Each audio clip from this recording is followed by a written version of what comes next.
Hi, everyone, and welcome. Thank you for joining today's webinar. Before we get started, I do just want to remind everyone that your audio is muted. It will be muted throughout today's webinar. So we want to encourage you, though, to interact with today's featured speakers by using the Q&A panel to submit questions. And if you did happen to have an issue and you needed some support, please contact the host via chat. This session is being recorded, and I do want to introduce myself. I'm Jill Hobson. I'm the K-12 Program Manager here at IMS Global, and with me today as co-host is Kara Jenkins, our Marketing Communications Director here at IMS Learning. Okay. As we get started, let me just remind you of who our presenters are today. We're very delighted and thankful to have these folks with us today. Josh Hale is Chief Product Officer with itslearning. Krystal Weiss is EdTech Facilitator from Spring Branch Independent School District. And John Arthur Berg is the Data Privacy Officer with itslearning. We're delighted to have you today, and we look forward to a wonderful interactive presentation. And with that, I'm going to turn it over to Josh. Thank you, Jill, and thanks everyone for attending today's webinar. We're really excited to go through a couple of key topics that may be on your mind as well as you look at the overall landscape as we look to close out 2018 and get into 2019.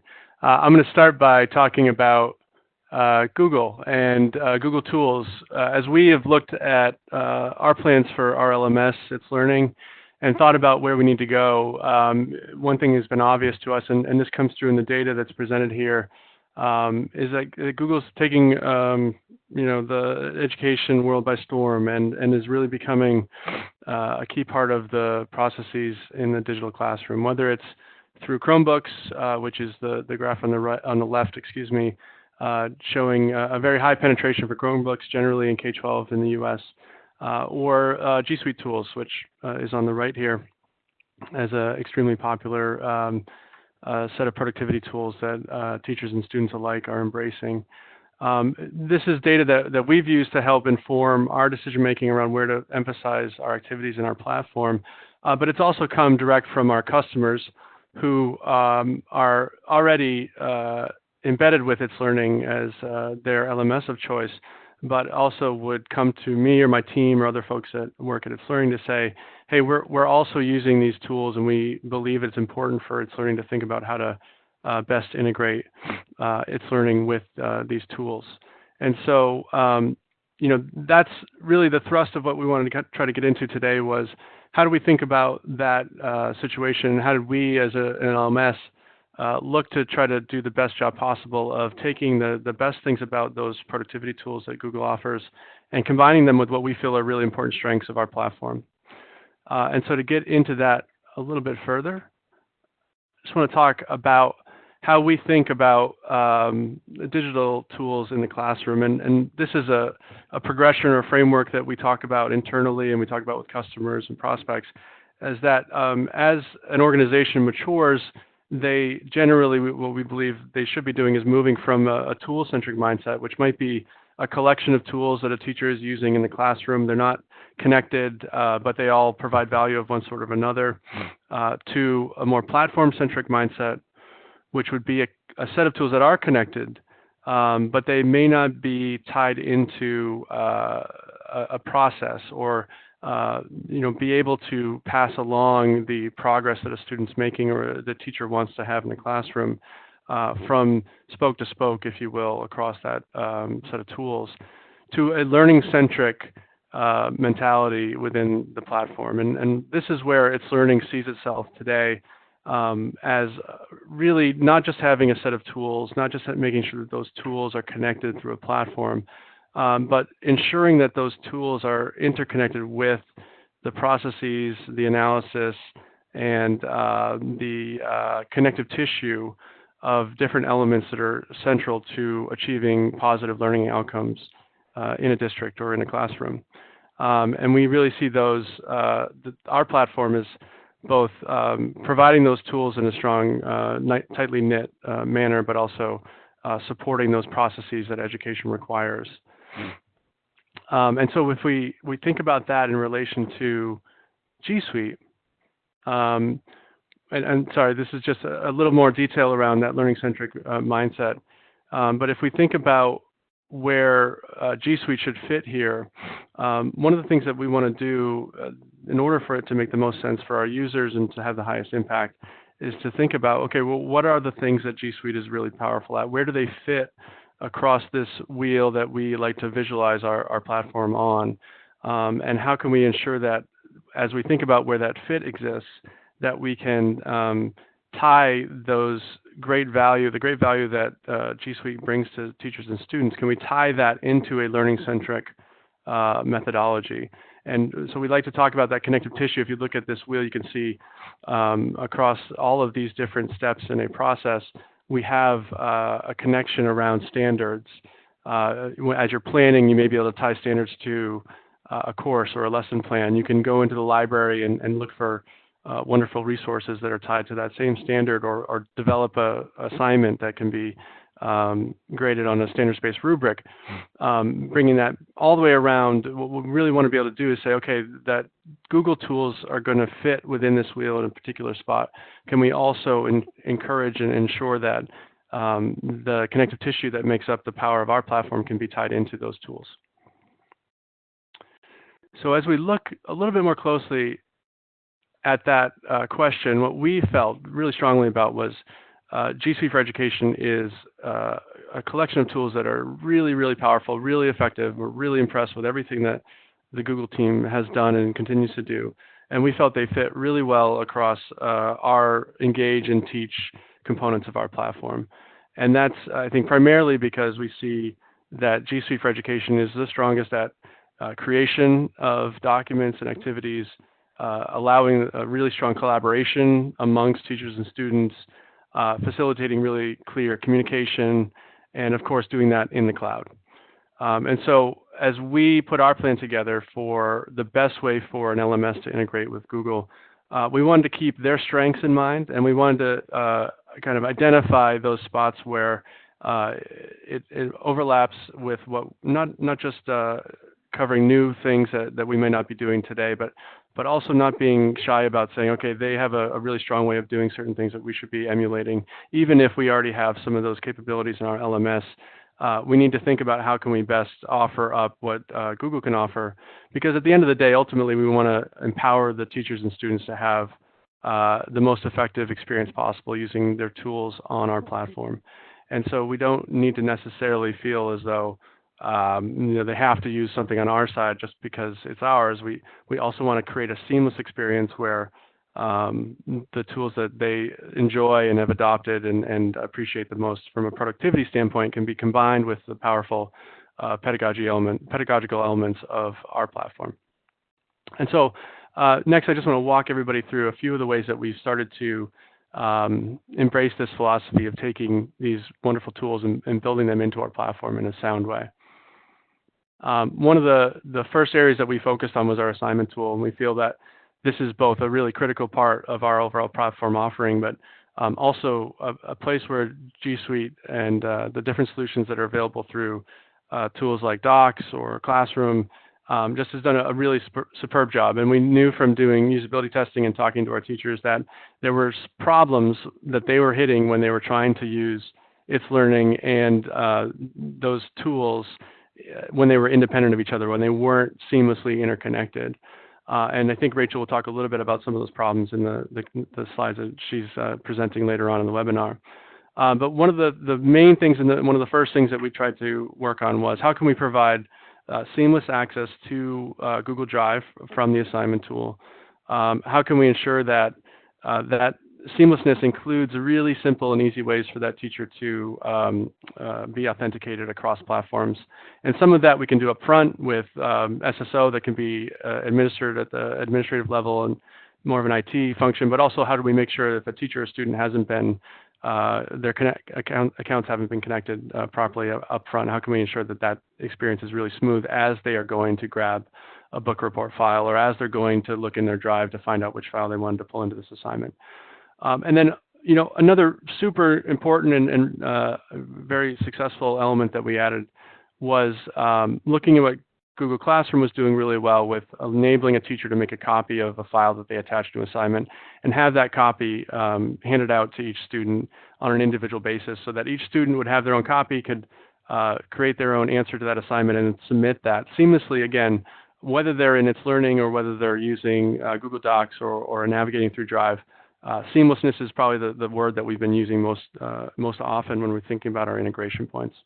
But again, I think Krystal will talk a little bit more about the impact that that's had. We're really excited about the way in which we can enable really cool stuff to happen behind the scenes where that copying is executed, and the personalization and individualization that occurs for each student who's receiving that assignment, as well as the seamlessness with which a teacher can go back after the fact, see what was submitted, check in on a student as they're working on their answer, and take advantage of, again, take advantage of the tools that Google's offers naturally through their solutions, but also strap that in with the pedagogically powerful things that we can do. So if you see on the right here, we have a standards element where we can add a standard to this assignment, and that's something that simply can't be done within Google Docs on its own or within Classroom. So we feel really strong about that. There's a bunch of other things our assignment tool also can complement on top of what can be done today with G Suite. So we know for our customers who are making use of that, they can really get the best of both worlds. I like to say we're trying to be peanut butter and jelly, just better together as we think about what we're delivering here. We're also looking across the platform and saying, okay, well, one of the things that we need to make sure we do is offer a really easy access to Google Drive from wherever the student or teacher may be throughout the platform. We recognize that Drive can be the hub for all of the stuff that a teacher wants to be able to bring into the classroom or what the student is working on. And so it's just really critically important for us to try to make sure we identify what are all the places across our platform where we can provide access to Drive and make sure that is super easy to use. Again, ideally, the user would already be authenticated and their Google account is tied to the itslearning account. But if not, we want to also make sure if they need to log into Google, that's super easy. And Google's tools and APIs, generally speaking, make that a pretty easy thing to accomplish. And then on the collaboration side, we want to also work on the communication and how can we enable these cool tools that are available through Google to be fully integrated in the platform. So this is something we're working on now. It's not yet in the platform, but we'll be looking at how do we support teachers that want to have either a remote session with their students where they can conduct a video chat from one to many, or where students, if they're working on an assignment together, can call each other at the end of the day or while working on homework and collaborate together, both in a communication standpoint, but also,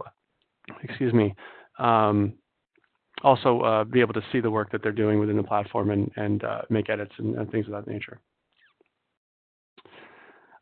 We also, again, the emphasis in the initial work that we've been doing has been on the engagement side and the teaching side, but as I said earlier, we recognize that there are some things that may overlap with other elements across our platform, and that's totally fine for us. We recognize it, and I've heard this many times. I've presented this slide a few times now to public audiences where someone will sidle up to me afterward. Maybe it was Krystal at one point and said, that calendar thing looks really cool. I'm really excited about that calendar thing. And so we need to be sensitive to what teachers are already using and what they're already in love with, if you will, as far as productivity tools, and not become too headstrong about what we offer in the platform. We have a calendar in our platform. We think it's a strong part of the platform, and it ties seamlessly into a bunch of other activities that are part of that learning-centric model. But when we talk to teachers and they tell us, I live and die by my Google Calendar, it would be foolish for us to just be headstrong and say, well, when you use itslearning, you've got to use our calendar instead. So what we will be working on, and this is another upcoming delivery for our roadmap for 2018-19, is seamless connectivity with this calendar that they are already using, and making sure that we are, again, that seamlessness criteria is a really important one for us. How can we ensure that they're continuing to be able to use the tools that they've grown accustomed to, that they're very happy using, and support that through connecting it to the things that that we do best on our side. So you can see here, there's a link within this calendar event that says View in the Planner. Our planner is a really strong and powerful capability within the platform. And so we still want to have the connections to those things that we do best, but we also want to make sure the teachers can keep the things that they love the most about G Suite as they discover and really become empowered by the overall LMS capabilities. And then we've also, one of the really interesting things is we've looked at how to think about our integration with G Suite is that it's beyond just G Suite. We have to think about the full ecosystem. So we're really excited about some things that we're working on now to ensure that our LMS is really Chromebook friendly. And if you look at what Google's done in the industry generally in terms of having success with Chromebooks in the education market, but also the way in which that becomes a really core part of a teacher's daily life or a student's daily life if they're in a one-to-one situation.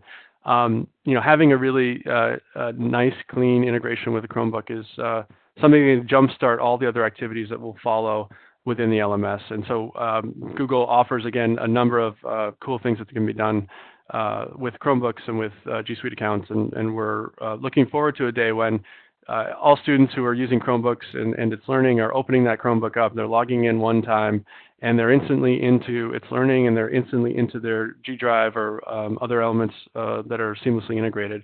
So there's really just one login at the very start, and that's it. And again, Krystal, I know, is excited about this one and can maybe talk about how she sees that impact. In addition to the software side, we're also trying to think about the hardware side. And that, frankly, wasn't initially on our radar, but as we investigated further what it means to be a G Suite district or the value that Chromebooks have created within the classroom, we recognize that we have to think outside the box a little bit around where that integration can create the best moments of seamlessness. And then, of course, this is one example, but we want to make sure we don't lose touch with all the fun things and the engaging things that can come through a strong integration with Google's tools and solutions. And so Google Expeditions is an AR/VR app that can be downloaded where a teacher can take their students to the Amazon rainforest or Machu Picchu or all around the world. There's all kinds of amazing content that's been created and can be shared through Google Expeditions. So this is a little bit more of a playful, fun thing that we have in our future plans, but it shows how these wonderful tools, these wonderful resources that Google has been working on, if we can take the best of those things and integrate them tightly into our platform, we see no limit to the benefits that's going to bring us, and also the ways in which that can then bring back a learning-centric process and achievements within the classroom. We think that's a really strong and powerful combination. So this is a real simple slide, but I think it sums up really well our mindset is that we look at G Suite and we see the world's leading productivity tools for teachers and students in the classroom. And when we look at our platform, we see really powerful pedagogical tools and a really strong offering for a learning-centric platform.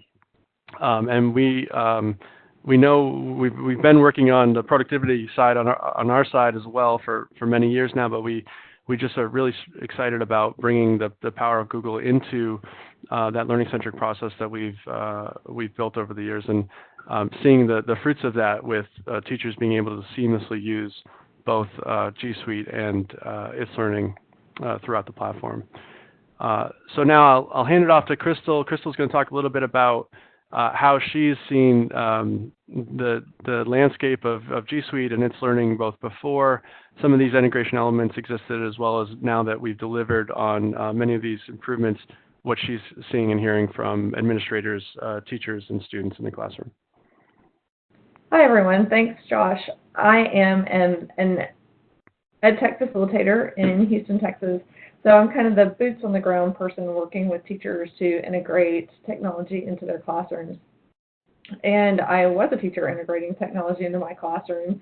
And the graph at the beginning that Josh showed that was tool-centric to platform-centric to learning-centric makes so much sense for our teachers in the classroom, because that is a perfect progression for what's happening and where we are as a district, but where some of our teachers still are. Some of our teachers are still very tool-centric. They get really excited about this tool or that tool that could do these cool things in their classrooms, but then at some point they realize, I need something to tie all of these together. I want to wrangle all these different tools so that my students can get to them easily. How do I do that?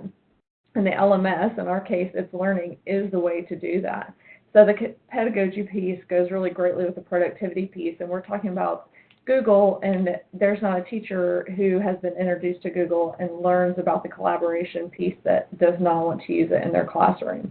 And we have had folks who absolutely said, I won't use itslearning because it doesn't work with Google Classroom or it doesn't work with Google Docs. I'm going to continue to use Classroom. And once we've shown them this marriage between Google and itslearning, they have actually cheered, like cheering, jumping up and down, excitement. So we're really excited about this partnership that has started.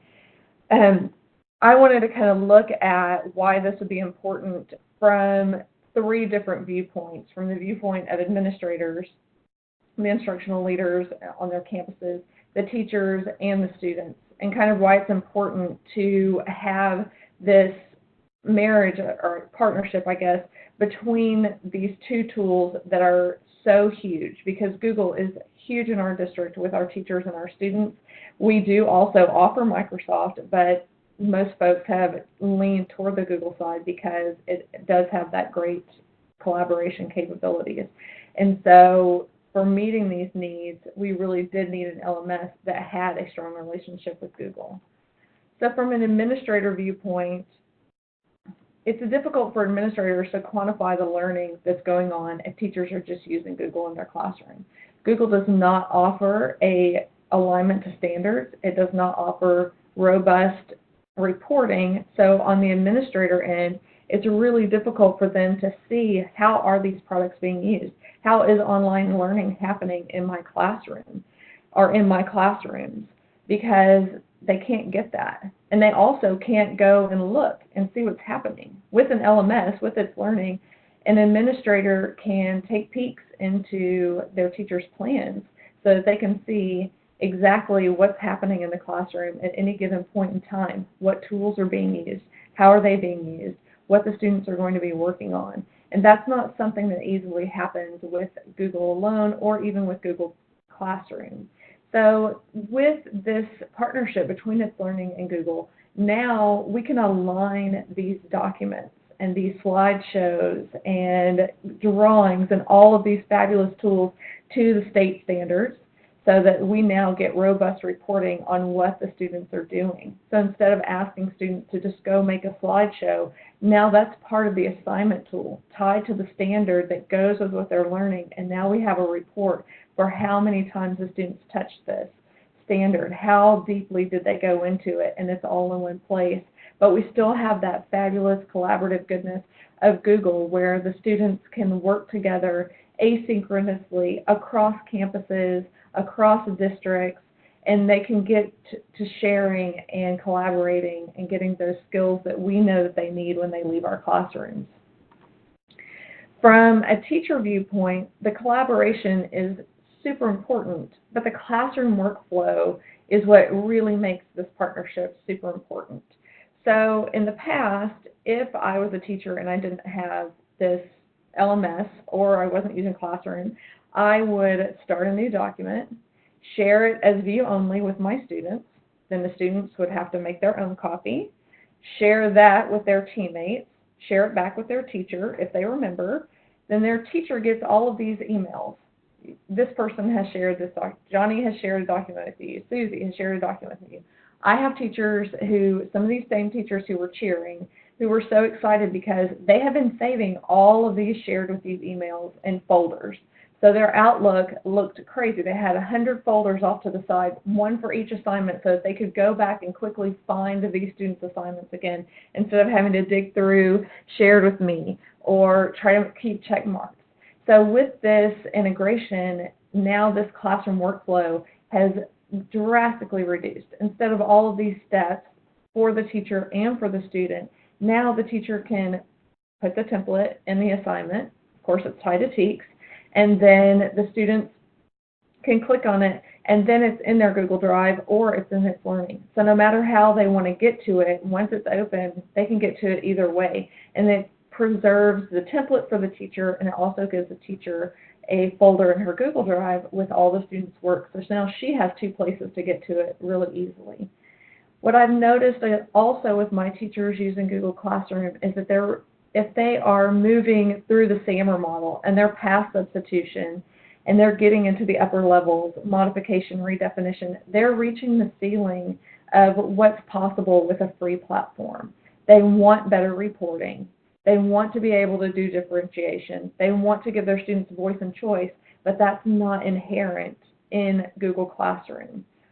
So using itslearning, they can get better reporting. They can get better differentiation for their students, and they can offer students voice and choice because they have multiple tools available to them instead of just the one tool. From the student side, students are anxious to do well, but they can't always keep up with everything that we're throwing at them. So if I am a tech-rich environment for my students and I'm using Google and I'm using Nearpod and I'm using, oh goodness, there's so many out there, Padlet and News ELA, I need a place that's a hub for all of my students' learning, and that becomes itslearning when I have this robust LMS. So this streamlines the workflow for the students. They don't have to remember to share back their documents or their slides with their teachers. If they're working in a group, they don't have to share that document with their group. itslearning takes care of that for them, so everyone in the group has access right away to the document, and there's no, did I remember to share it with this person, or it's midnight and Johnny's trying to work on it, but Susie's gone to bed, so he's not going to be able to get to it because she didn't share it with him yet. So we're streamlining the workflow for the students and giving them a place where they have a one-stop shop to get to what they need to get to. And finally, collaboration and communication is so important for our students as they are learning to work together and work on critical thinking skills and problem-solving skills so they can be functional in our rapidly changing landscape outside of school today. And before I move on, I did want to say that the integration with itslearning in the Chromebooks is absolutely going to be another cause for cheering. Probably, I'm comfortable saying this, probably even more so than the pushing a template, because we use ASES for single sign-on for our students. But that doesn't work on Chromebooks because they're not Windows machines. So our students sign in with their Google accounts to their Chromebooks, but then they have to sign in a second time to itslearning, and it's a different username and password. And even high school seniors are having a hard time keeping up with those two passwords. While we can make the argument that they need to work harder to remember their passwords, it will definitely make the flow of login easier. And when you have 45 minutes with a class and you need to get them in and get them working, 5 students who have forgotten their password can completely disrupt that entire day. So having this Chromebook integration where once a student's on the Chromebook, they're automatically into itslearning will be a huge headache lifted for our teachers and for our students. I'm going to pass it back over to Josh now. Thanks, Krystal. That's great to hear about Chromebooks. I'm excited about that, and I think it also illustrates for anyone who's listening who's involved in product planning or delivery of new features and software. It's sometimes easy to get caught up in the big things and the more complicated stuff, but something as simple as, hey, we need to make it easier for a kid to log in so that the teacher doesn't have to spend the first 5 or 10 minutes of class troubleshooting login problems. It doesn't maybe sound as sexy in a deck or look that great in a slide, but enabling something like that, that's again where that seamlessness theme comes to mind for us. It's sometimes big, sometimes small, and certainly the technical elements behind that might be complicated, but the simplicity of it is something that I'm really happy to hear how a simple thing like that can have such a big impact. It's exciting for us and exciting I know as we work with Google to think about the possibilities with those types of integrations. So I just want to close things out with just a visual around how we think about things. Again, we talked about the productivity and pedagogy elements here, and I don't want to belabor the point, but when we look at G Suite, we see a really beautiful picture. We are really impressed and just in awe of all of the accomplishments that the Google for Education team has made when it comes to the tools that they've delivered and the way in which those tools are being leveraged to have an impact in the classroom.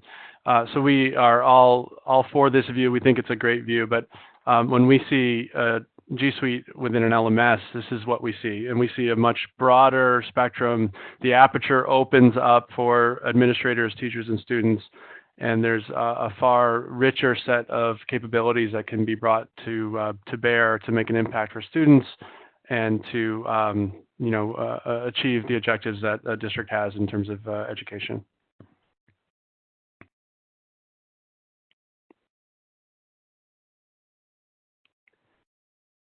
So that concludes our portion of today's webinar. I'm happy to answer any questions if there are questions, or Krystal, I'm sure, could answer questions as well. Great. We do have a couple of questions to bring forward to you. One, a little bit on the technical side. Are any of the integrations with G Suite done with LTI, or are they API based? They are API based right now. This is something that we've talked about with Google. Actually, I think Google joined IMS as we started to work with them on our ideas around integrations. I believe they had just started to work on with IMS themselves.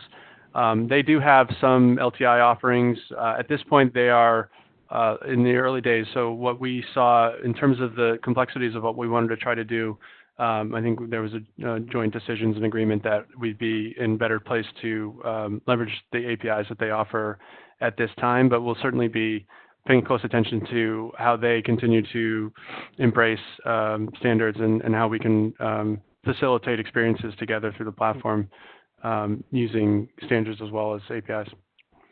Okay, great. Thank you. And so the other question may be, I don't know, Kristen and Josh, you may both have an answer for this one. How does the streamlined workflow look? If I am using different apps outside of Google, how does itslearning give access to all the docs? Krystal, do you want to maybe just walk through? I could do it as well, but it might be helpful for you to just talk through what like the assignment flow would be if a make a copy was selected. Sure. So a teacher would start with, it could even be a blank document, a template of some sort. It could be a rubric, which I love the idea of teachers pushing rubrics to their students for self-assessment. So they would start with that in their Google Drive. They would go into itslearning, open their assignment tool from the plans, and they would type in their assignment, what the students are going to need to do, add all of their who sits and what sits off to the side so that everyone knows when things are due and what the standards are, and then they click add a file from Google Drive. They choose their file, and then they have two options. One is that the students can view the file, which would give them a view-only option, and one is that they can make a template for or create a copy for each student. So when that is chosen and the student logs in, the student opens the assignment and they see the name of the file, and the assignment tells them that your teacher has created a Google Doc for you to complete, and the student clicks on it and it opens in their Google Drive. Okay, wonderful. Thank you so much. So I think we're going to turn it over to John.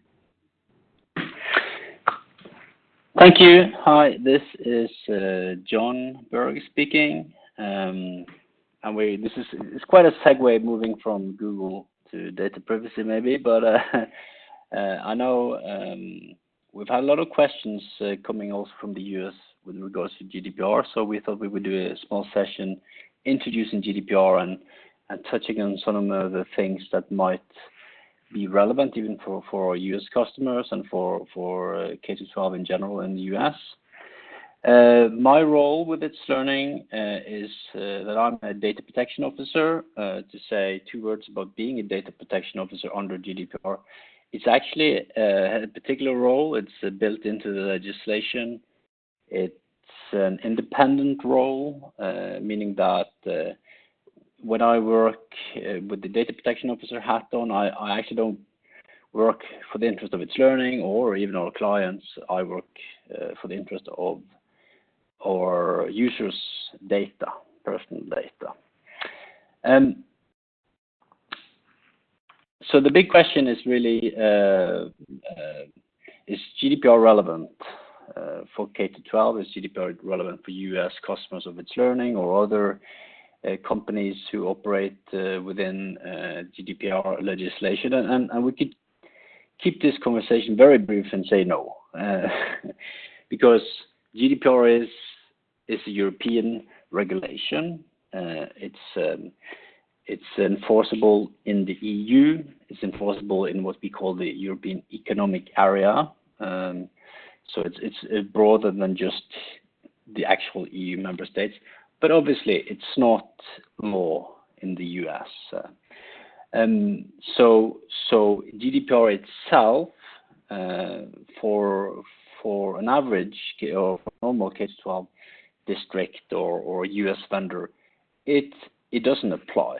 However, there is a small caveat in that, because if you're a US organization and you do process personal data from people that reside in the EU or in the EEA, you're obliged to somehow voluntarily adhere to GDPR and respect the provisions of GDPR before you can do that. But there are things around GDPR that is very relevant also for the US. Data privacy is about to become, I think, the biggest topic, both in education, technology, and in the technology world in itself. And I don't know if any of you heard, but Tim Cook, the CEO of Apple, he recently spoke in Brussels, and he said that he kind of portrayed GDPR almost like the lighthouse for regulators across the world. And what's also good about GDPR for a company like itslearning that operates both in the US and Europe and other places is that there are definitely similarities that allows us to very easily bridge the gap between privacy law and across states in the US, like the recent new privacy law in California, and also GDPR in itself being such, maybe the most significant thing about GDPR being the liability that falls with it is that you get organizations that will take data privacy as a business critical matter. And so I'm going to say a few basic things about GDPR, and some of this might be known to you guys already, and some of it is very similar to how we think about data privacy in the US. But one of the main important things about the way GDPR works and the way itslearning contract with our clients is that only data controllers that can determine a lawful purpose are allowed to process personal data. And a controller, data controller as we call it in Europe, that process personal data can do so with the help of data processors, but only if there is a stringent set of contractual obligations within it. And itslearning, we recognize that our customers, educational institutions, are the data controllers. They're the ones that determine the purpose and means of processing the data. And when we contract with our customers, this is the same also in the US. What we tell our customers is, this is your data. We will only do what's instructed by you. And this might seem like something that's obvious to most people, but we know in the edtech space there are a lot of companies coming up now trying to control these data themselves. And I think as an educational institution, I encourage everybody to sort of fight back on that and say, these are our students' data. We control what it's used for. And we have to be very careful about having vendors in that actually try to monetize and find ways of making business out of the personal data of the students. And that's one of the things GDPR is really there to protect against. Another thing I wanted to mention is that when we talk about personal data under GDPR, and this can be useful in some cases to understand, is that GDPR personal data is a lot wider than what we normally think about in the US as personal identifiable information. Personal data under GDPR is any type of data that you can either directly or indirectly use to identify a living person.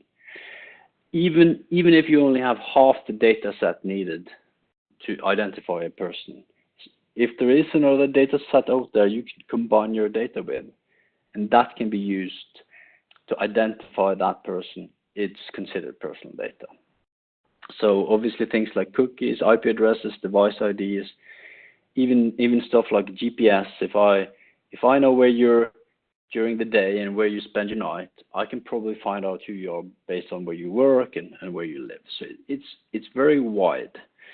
And one of the benefits that our US customers would find in using itslearning is that when we talk about protecting personal data, we do not only talk about your name, address, email, phone number, social security number. We have to protect a much wider range of metadata in that sense. And GDPR is all about giving rights to individuals. And here is an example I usually start talking to clients about. You know, let's say you have Tom. Tom is a student in a high school, and you know, what does it take? What kind of rights does Tom have? And what does it take to be allowed to process Tom's personal data? Well, first of all, if you were a European educational institution, you would need to have a lawful purpose, and you would need to define that very clearly. And when we talk about lawful purpose, it can be stuff like consent is one of them, but it's not relevant often in education. But it could be stuff like you have a public task to do education, or you have a contract with a student or his parents. Tom's personal data can never be used for anything else than the stated purpose that you as an organization have. You, as an organization, as a high school or as a school district in Europe, would be responsible for ensuring appropriate technical and organizational security. And that responsibility follows down to what we call sub-processors or data processors like itslearning, and it's backed by real regulatory power, so to speak. So there is sort of this string of responsibility when it comes to security. On the GDPR in Europe, if your data is processed, you should be totally informed. It should be total transparency in terms of that processing and how it takes place, and you should even also know about your rights. You should know where to be able to complain. You can always complain, or you can always ask, for instance, to see a copy of your data or receive information, and you should know where you can go and appeal or complain if the school district or education institution doesn't follow up. Some of you might have also heard about data breaches and notifications. GDPR comes with a very strict requirement when it comes to data breaches. Any organization that suffers a data breach has 3 days or 72 hours to notify their end users if that data breach can have any kind of effect on their data privacy. This is also, of course, means that somebody like itslearning, if we would discover a data breach, we would have actually less than 72 hours to inform our clients. And obviously, we would treat a US customer in the same way as we would treat a European customer with that respect. Information would flow immediately.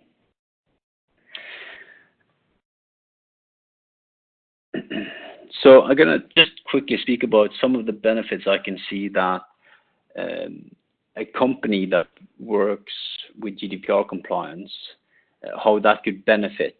And of course, it doesn't have to be itslearning. There are many other companies too that adhere to the same principles, but there are certainly some few things to think about when you look at vendor and you think about how do I choose what kind of requirements to put in for data privacy. One thing is, of course, as I mentioned earlier, liability. The fact that an organization like itslearning is under huge liability. Some of you might have heard about the fines. If somebody is found in serious breach of GDPR, supervising authorities could actually fine that organization, not just the controller of the data, also its processors, up to 4% of annual revenue globally. So it wouldn't matter if something went wrong in Liechtenstein, a small country. itslearning could risk to be liable for its entire revenue across all of our markets. GDPR also gives rights to data subjects to hold data controllers and data processors liable, which is something that's sort of gone a bit under the radar for many, but that's probably where, of all places, where the highest risks are. Like, so if an organization, say for instance Facebook, that lost 20-30 million users data a few weeks ago, or it was discovered there was a data breach, they're actually liable to be sued in a class action suit by those 30 million people. So that could also rake up some substantial costs for that organization. itslearning also does a lot of things, and so would other vendors working with GDPR in terms of GDPR, in terms of compliance. This also benefits our US clients, because obviously for us, when it comes to security measures and documentation on it, it would be completely the same for our US customers as for European customers. We wouldn't sort of lower the standard in any way. We also give audit rights to all of our customers, and we will perform annual third-party security audits that will be shared, obviously, also with our US clients. I've already mentioned the notification in case of a data breach. That would also, of course, flow to US clients. And the way we work with security now has, of course, also gone up a couple of notches, and that is certainly something that will benefit all of our clients.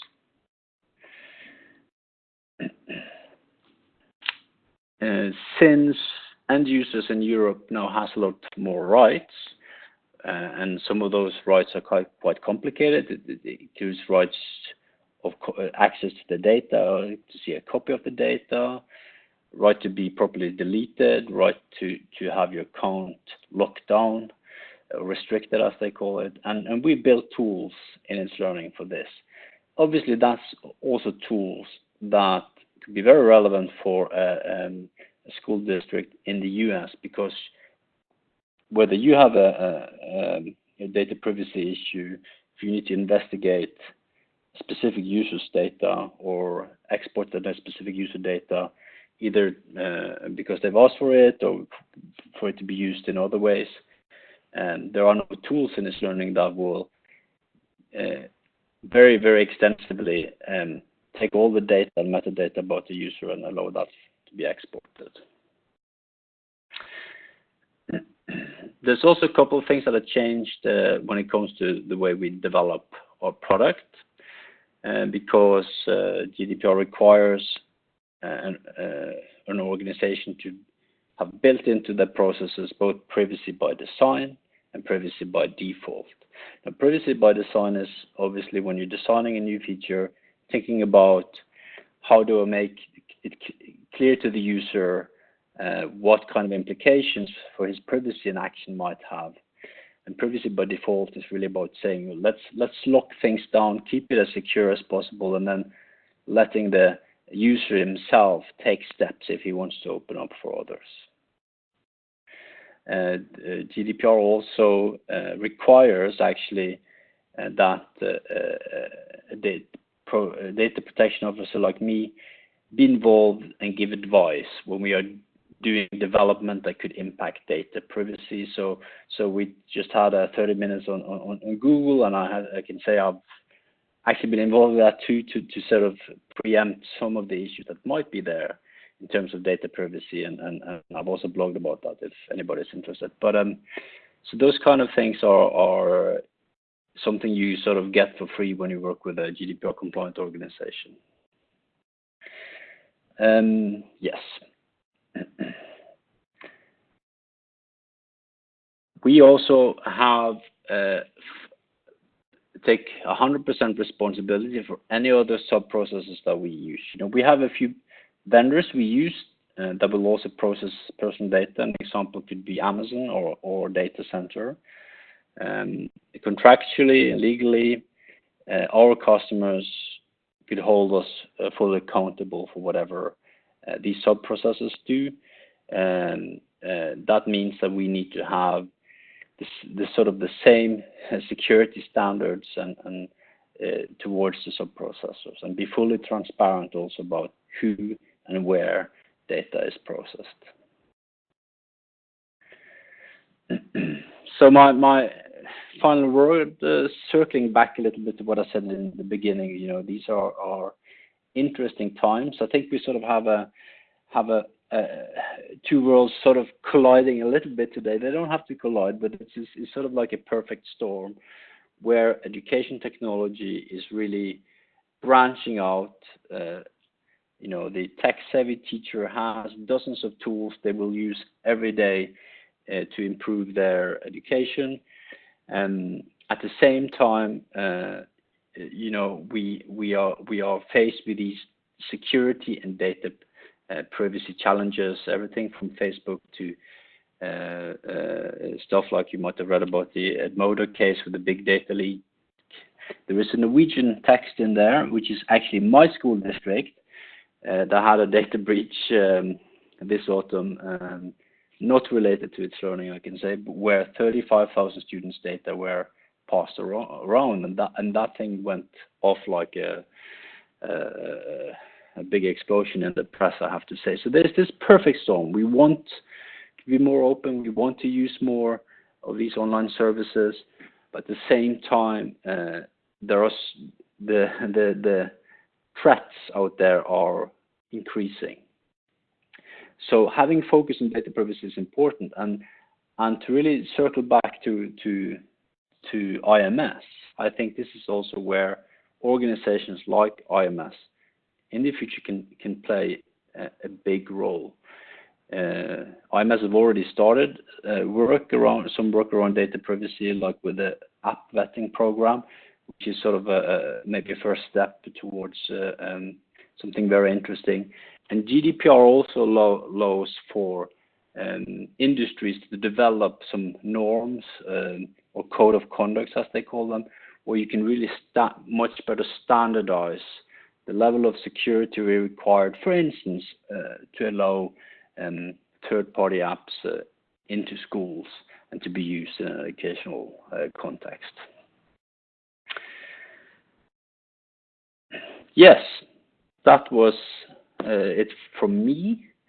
I don't know, I haven't been able to follow the Q&As. I don't see if there's any questions there, but maybe somebody wants to give me a curveball. Sure. Thanks, John, very much. And we do have a few questions, and I think we have a few minutes that we can get to them. So I'm going to start with one that crosses over a little bit from what all the speakers today talked about. What are the prerequisites to create seamlessness with Google in terms of data protection laws? So this is sort of a simple and a complicated answer to that. You know, we tend to think about Google as one product, but it's very much two very different things. You have G Suite for education, which is a business-to-business product, if you like. It's a B2B product. It's not a consumer product in the sense that when you sign up to it, you, as an end user, contract directly with itslearning. And so the very short version here is that, from my point of view, educational institutions that contract with Google to provide G Suite for education will have no sort of data privacy implications to connecting and integrating that with itslearning. What I would not do is, if I was an educational institution, is letting kids in with their personal accounts, or to be using personal account in an educational context, because that's sort of, then you have this kind of issue around letting Google sort of show their adverts and analyzing the personal data and trying to monetize on it. So we really have to separate the business-to-business offering from Google. That's sort of like a siloed approach where you as an education organization controls the data and sort of owns the data. So we need to silo that away from the personal accounts where Google basically brings you on as a customer.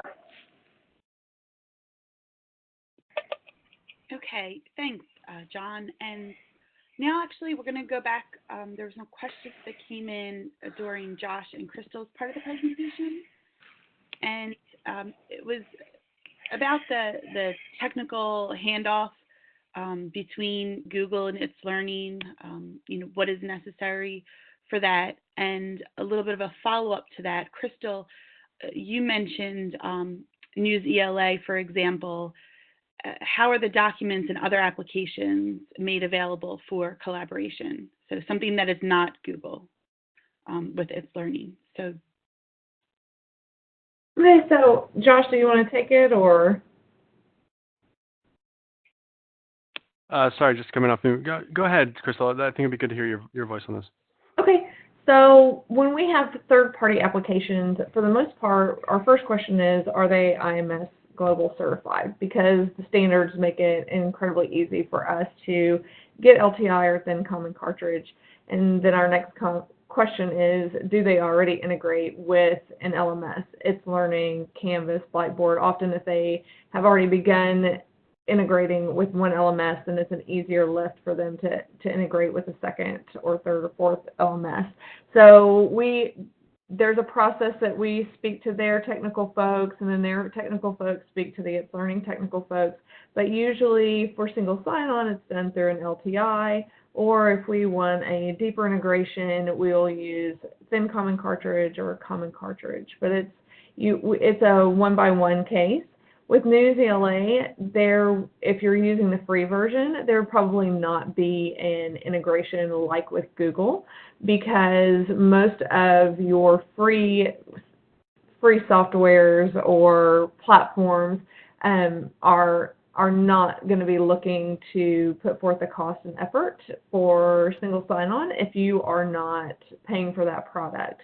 But if your campus or your district is paying for News ELA or one of these third-party softwares, then yes, definitely get your technical folks to speak to their technical folks. And I'm not a technical person, as you can hear, as my language is not at all using the correct jargon. But looking at the LTI or the thin common cartridge or common cartridge options when you are purchasing third-party apps, or if you are purchasing textbooks, it's the same. So you look for the certification and do they offer integration with the LMS that you're using. Thanks, Krystal. That was a great explanation. I want to thank our wonderful speakers for today. It was a very informative webinar. We appreciate itslearning and Krystal from Spring Branch being here. The recording is going to be available in about 24 hours, so we want to encourage you to go back to the event page to be able to see upcoming webinars and meetings, as well as going to the recorded webinars page to be able to access this webinar. Thank you very much, everyone. Hope you have a great afternoon.